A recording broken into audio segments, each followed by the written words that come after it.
walang lupa, kasyan ng bisita at sa buong bansa. Kaya po, bilang panghuli, nabati ko ang kapwa ng bansa, magpuki mula sa mga nakaraang panahon, pangyayari ng laban, ang pangyayari ng sila, hindi taas, hindi kabalat, kundi iba't ibang forma ng paglaban. Kaya ano po ba makapagtapos? Para kung may nakikinig na pinigil ng intelligence, alam mo, ang mga kababayan kung narito ngayon, ang hawak nakak, ispinner, sayo tayo sa ginagawa ninyo, ipinumusot ninyo, sa pagsasaka, ang mamayan, hindi lahat, hindi ispinner, ang hawakan, kundi ang hawakan ay arma. Hindi palay ang hawak natin. Ang hawak ko. Kaya ko, kapag kailangan ng taong bayan, bilang panghuli, binabati ko sa mga kabataan ng estudyante noong October 17, marami kayo. Ang mga kabataan, hindi natin leader ng pinatatakan. Dapat ngayon, leader kayo kapag kailangan kayo. Mga kasama, muli po, tayong magmulat sa organisasyon partido, magtunyabi, tumulong at magtagumpay, palayanin si Amang Echane, palayanin ang lahat ng binanggong politikan. Marcos Jr., tama na, peste sa magsasaka, salot sa mata. Itakwil, palayasin. Maraming salamat po. Muli, mabuhay ang sambayan ng Pilipino lumalaban. Salamat. Tunay na reforma sa lupa! Ibang lawan! Tunay na reforma sa lupa! Mga kasama, yung mga flags natin, mga banners, pakita din ng bumo na rin para magpatuloy ka rin po ang ating programa. Mga kasama, sa ilalim ng rehimen ni Marcos Jr., ginagawang gatasan ang pondo ng bayan, ipinagmamalaki ang farm-to-market roads na sa totoo ay farm-to-pocket roads para sa mga burokrat na kapitalista at kontratista. Overpriced at underbuilt at puno ng anomalya habang nalulunod sa utang at kahirapan ng mga magsasaka, bilyon-bilyon ang nilulustay ng mga pereng infrastruktura. Ako po, si Jeffrey Radol mula sa sining na naglilingkod sa bayan. Habang nanunood ang problema sa lupa ng mga magbubukid, pilit na bumubustyon ang mga magsasaka, si Marcos Jr. Totoo na to? Malina ang mahindi. Isang linggo tayo nagkampuhan, pero wala akong narinig na magsasaka ang nakilabang sa mga ilalakong programa ni Marcos Jr.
anibersaryo ng PG-27, patuloy kung bumarahat sa gitnang Luzon.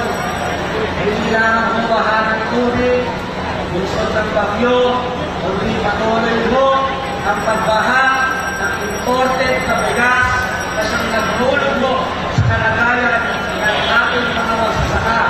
Sa Mega Ecija, kung nakaraang bumagyo, pumalo ng 5 piso ang kada presyo ng palay.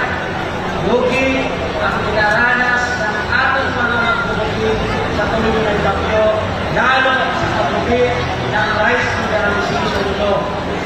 Liban sa patuloy na pagbaha ng mga imported na bigas, bumabaha rin sa gitnang Luzon ng mga patuloy na pagpapalit-gamit ng lupa. Isang tampok na halimbawa ay ang sa Hacienda Luisita, kung saan kalakhan o lahat ng lupang agrikultural ay tuluyan ng buburahin ayon sa lalako ng mga uwako ng Luisita Master Plan.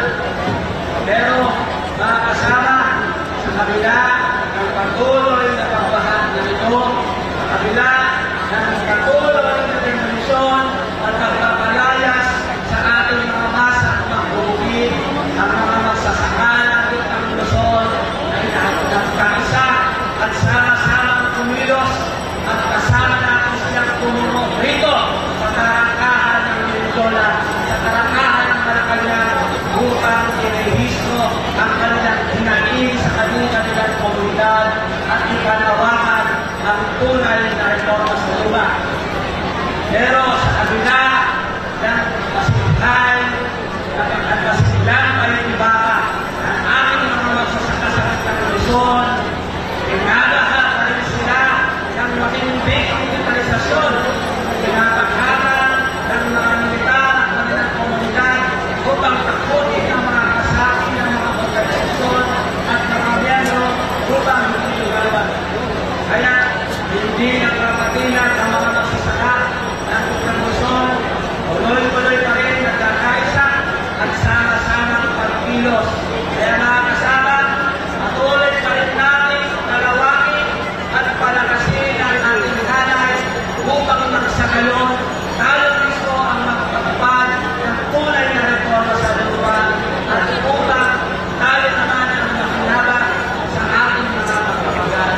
Muli, mabuhay ng mga kasama, mabuhay tayo. Mabuhay ang lahat ng mga magsasaka sa buong Pilipinas! Ngayong tulad ng Oktubre ay tulad sa ating mga magsasaka. Wala pa rin tayong lupa. Ako po, si Danilo Zamora, ang spokesperson ng Pinsang Pagbubukin ng Pilipinas sa Negros. Magandang araw po sa lahat ng ating mga kasamahan, mga magsasaka, mga estudyante, at sa lahat ng mga sektor. Lumuwas po ang ating mga magsasaka galing Negros ang punta ng Department of Agrarian Reform para i-rehistro ang matanggal ng problema ng ating mga magsasaka sa piling na reforma sa lupa. Para rin i-rehistro sa lahanan na kami na manawagan sa gobyerno ni Marcos na abigyan o bigyan ng pansin higit ang ating panawagan para sa tunay na reforma sa lupa. Pero patuloy ng pigil-pigilan ang inilistik ng gobyerno ni Marcos. Dahil ngayong araw, gusto ko rin ma-share sa ating lahat yung kalagayan doon sa Negros. Yung malala ang Daniel's Confession, pagpalit namin sa agrikultura sa lupa. Yung malala din ang pag-stand namin kung mga stand namin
magsasaka.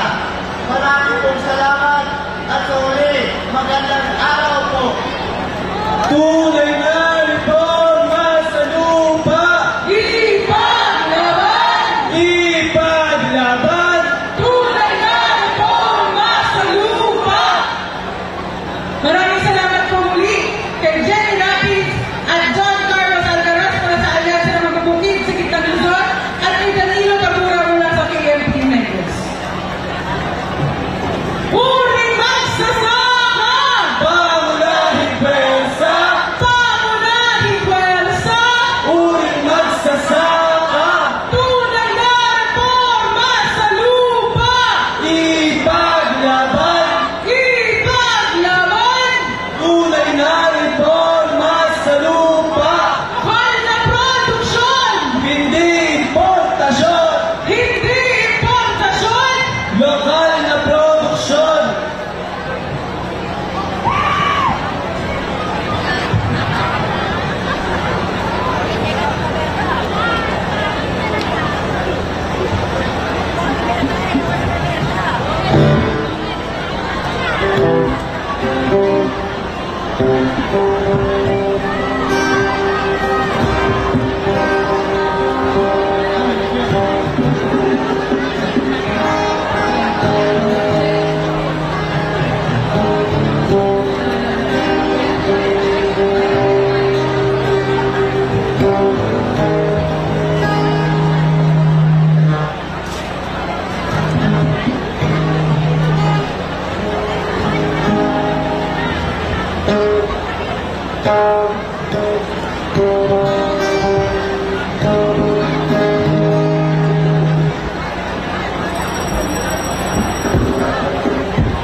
Tambisan sa City. May ano sila po kami may nakawala o nakaiwan po ng wallet nila, maaari pong lumapit sa stage. Nasa stage po ang inyong wallet dahil wala pong magnanakaw dito sa atin. Ang mga magnanakaw ay nandito sa loob ng Malacanang. Yung wallet po ay mahaba na kulay itim. Lapit na lang po sa stage. Hindi kami katulad ng Marcos Jr. Ngayon naman, upang ipagpatuloy ang ating programa, ang mga kababaisang magbubukid ang pangunahing nakakaranas ng krisis sa ekonomiya mula sa mga hapak at kumuha sa kanayunan hanggang sa kalunsuran. Ang ating mga nanay ang pumipilipit sa kakarampot na budget ng ating mga pamilya. Narito si Cathy Estabillo ng Amihan Federation of Peasant Women at Pantay Bigas at susundan siya ni Ariel Alicasilaw ng Union ng mga manggagawa sa agrikultura.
Magkano ang ginastos ng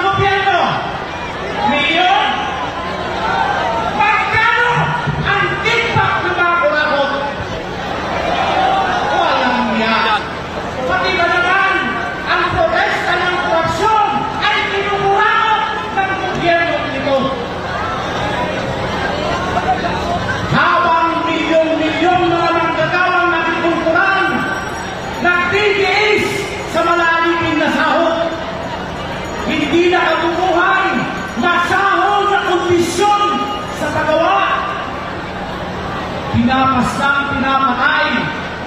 Ito ang gobyernong Marcos Jr. Adik sa korupsyon, hari ng korupsyon. Hindi lamang adik sa korupsyon at hari sa korupsyon si Ginoong Marcos Jr. Adik din at hari din sa konbersyon ng mga lupain. Kaliwat kanan ay pinagpapalit ng gamit mula sa palayan, maisan, patungo sa mga saging, pinya at oil palm. Pinapalawak ang mga plantasyon at ang mga hasyenda imbis na palawakin ang mga lupang agrikultural para sa ating pagkain. Habang pinoprotesta namin ang malaganap na konbersyon sa aming mga komunidad, kami ay dinadahas ng AFP, PNP at NPFL. Habang pinoprotesta namin at ikinigiit ang nakabubuhay na sahod, kami ay pinapaslan. Pero ang sagot ng milyon-milyong mga manggagawang agrikultural, habang kami ay dinadahas, papalawak at paparami ang aming inulunsan na mga bungkalan sa kanayunan. Habang kami ay pinapaslan, papalawak at papalakas ang aming inulunsan na walang ang magbubugit sa kanayunan. Ang lupa ay buhay, kaya handang-handa kami na mag-alay ng aming buhay para ipaglaban ang tunay na reforma sa lupa. Uling magsasaka! Pangunahing pwersa! Uling magsasaka! Maraming salamat. Rice Civilization Law! Ibasura! Ibasura! Rice Civilization Law! Land Use Conversion! Tutulan! Labanan! Huwag pahintulutan! Land Use Conversion! Tutulan! Labanan! Huwag pahintulutan! Ngayon po, kinikilala natin ang presensya ng mga magsasaka mula sa iba't ibang probinsya. Nandito po ba ang mga magsasaka mula sa Zambales, sa Tarlac, sa Pampanga, sa Bulacan, sa Nueva Ecija, sa Cavite, sa Laguna, mula sa Batangas, sa Mindoro, mga magsasaka mula sa Quezon at mula sa Negros. Siyempre, hindi lang naman mga magsasaka ang naririto. Kasama rin natin ang mga manggagawang bukid, ang mga peasant women, ang mga katutubo, ang ating mga mangisda, at siyempre, hindi magpapahuli ang mga kabataan, ang mga manggagawa. Mga kasama, sa pagsasahol ng krisis ng nagkaharing uri, nag-aagawan sa kaban ng bayan ng mga burokrata, mga politikong ginagamit ang kanilang posisyon para kumita, kakuntsaba ang mga korporasyon at malalaking negosyante. Hubad na ang kabulukan ng reaksyonaryong sistema. Lahat ng sagot ay dapat managot. Kaya mga kasama, narito sila Ate Romadonis, tagapangulo ng Kilusang Marihono at kami ni Turico ng Kalaway. Uri magsasaka! Ang unahing pwersa! Ang unahing pwersa! Uri magsasaka!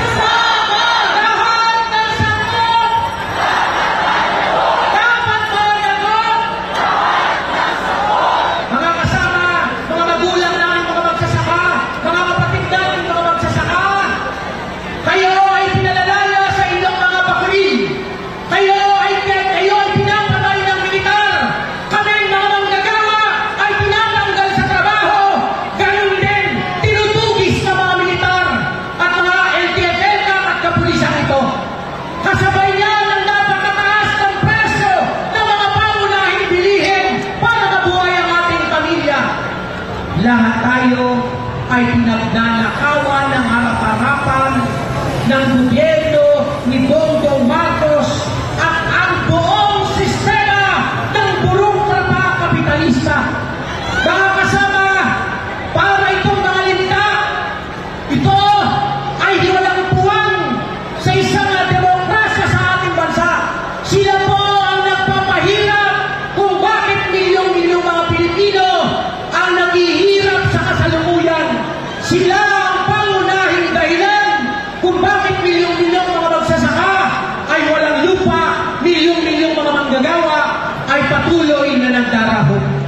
Mga kasama, kapag humihingi tayo ng dagdag sahod, ang sagot ng gobyerno, bala at baril. Ang mga magsasaka, kapag humihingi ng lupa, pagpapataas ang presyo ng produktong agrikultural, ang sagot ng gobyerno, pulis at militar, bala at baril. Papayag pa tayo na palaging gano'n na lang ang isinasagot sa masang magsasaka. Malinaw ang ating tungkulin. Lahat ng sakot dapat managot. Numero 1 na dapat managot, si Bongbong Marcos, si Duterte at lahat ng kasapakat. Pero Bongbong, huwag kayong mag-alala habang pinadaas ninyo ang mamamayan. Dalawa ang aming paraan ng paglaban. Lalabanan namin kayo sa parlamentong pakikibaka. At nabasa ko po sa pahayagan ng Partido Komunista ng Pilipinas, sabi ng bagong hukom bayan, huwag kayong mag-alala, lilipulin namin ang mga militar sa Ambang Sulok, Luzon, Visayas at Mindanao. Kaya meron tayong kakampi, ang revolusyonaryong hukbo ng mamamayang Pilipino, ang bagong hukom bayan. Mga kasama, dahil nauna ang mga magsasaka, ngayon ay araw ninyo, ang November 30 ay araw kamumuluan ng uling manggagawa. Sasamahan niyo ba kami? Sasamahan niyo ba kami para sagutin si Bongbong Marcos para baguhin ang bulong na sistema at ibagsak ang burokrata kapitalismo? Burokrata kapitalismo! Burokrata kapitalismo! Feudalismo! Komunismo!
Burukrata kapitalismo!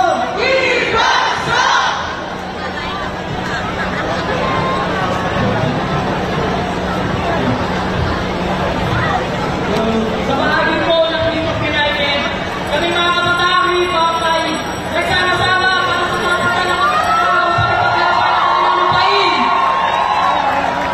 Nagkaisa po kami, hindi po para sa aming pansariling interes, kundi paglaban ang karapatan ng mamamayan. Imperialismo! Burukrata kapitalismo! Feudalismo! Bulok na Estado!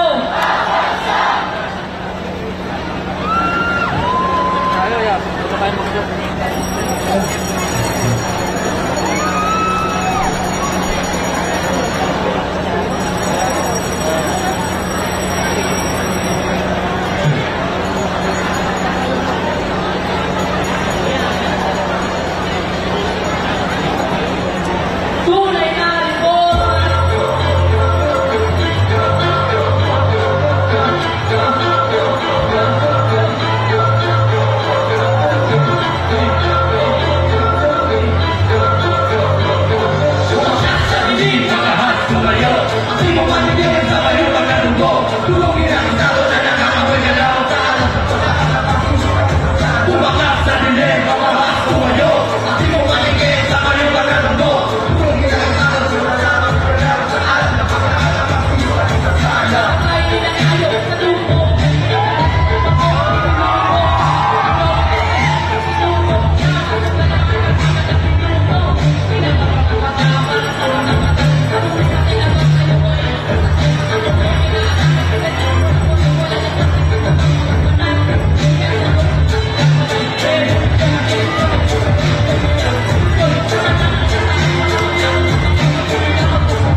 Mamaya ko na ang puso, ang nakakisa ang mga estado. Sila yung bilis, pinaaral ng Pilipinas, sinusuri na sa dami. Nakapag may nakakasya, nagilingkod sa bahay, at ibig mo sa bansa, parang baliwala.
nagpupunyagi patuloy na lumalaban.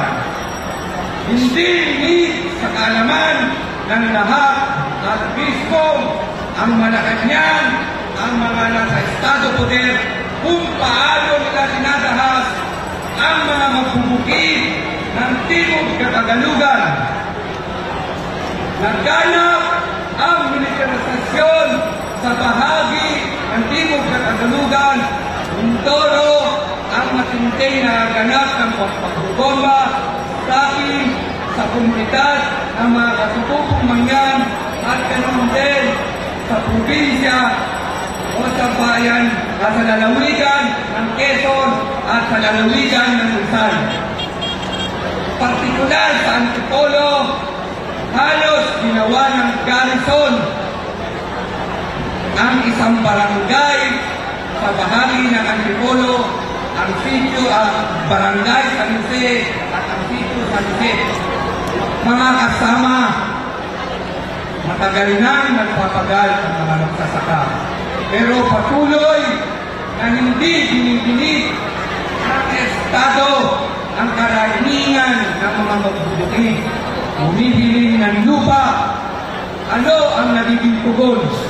Pandarahas, pasismo, pang-aagaw sa lupa, at kung binibigyan ka ng lupa, 6 feet below the ground, ang ginagawa ng mga sweetik na nasa estado poder na walang gawa kung hindi ang pagsusinte sa korupsyon. Ang gobyerno na to, partikular ang US, Rene Marcos Jr. at Duterte, walang pinakaiba dahil parehas lang sila na kurap. Sa panahon ngayon ni Bongbong, makikita natin may nakulong ba doon sa Nandambong sa pondo ng bayan kaugnay sa pagkakontrol. Hanggang ngayon ay wala pa. Nagsagawa ng kilos protesta ang mamamayan, ang pamubugid, ang mga gawa, pero wala pa rin tugon. Kung hindi ang naging tugon, tayo raw at ang kanilang mga hinuli ay marahas. Ito ang pasismong tugon ng Estado sa atin at partikular sa mga magbubugid na humihiling ng lupa, ngunit dilubyo ang ibinibigay, land-use conversion at ang developmental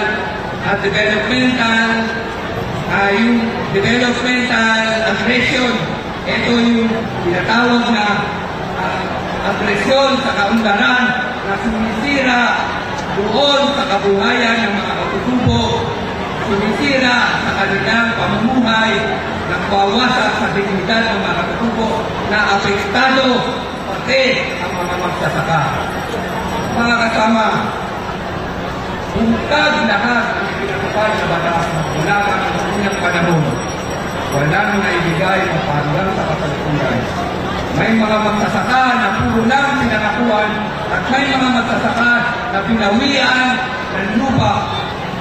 Yung programa nila na Comprehensive Agrarian Reform Program na nagbahagi ng PROA para sa mga magsasaka.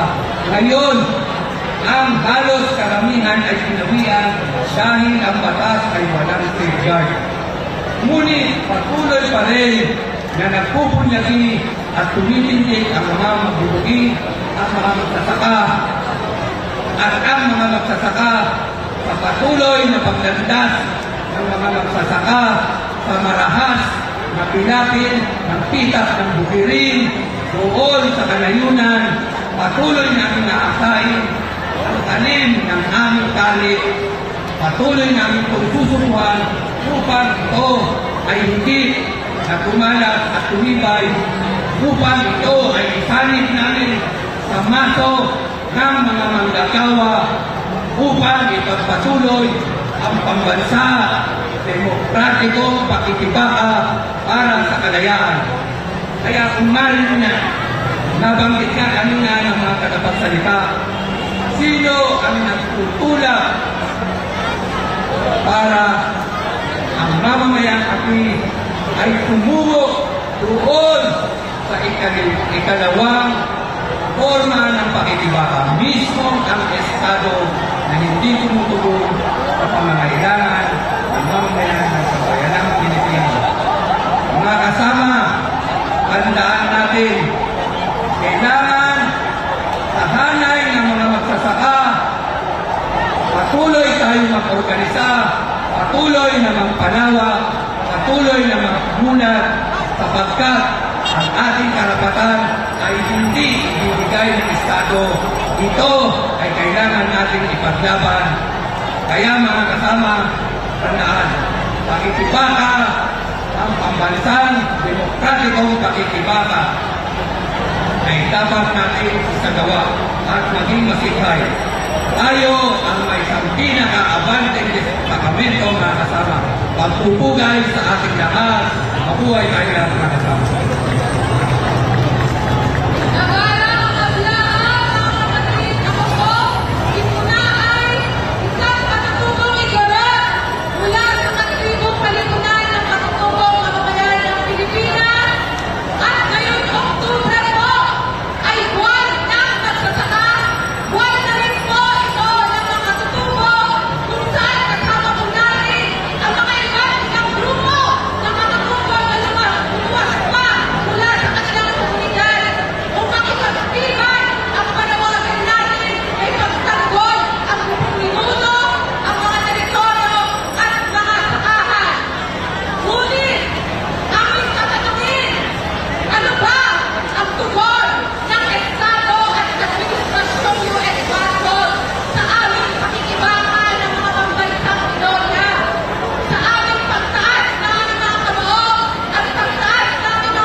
If you like this video, then like, share and subscribe to ET Now.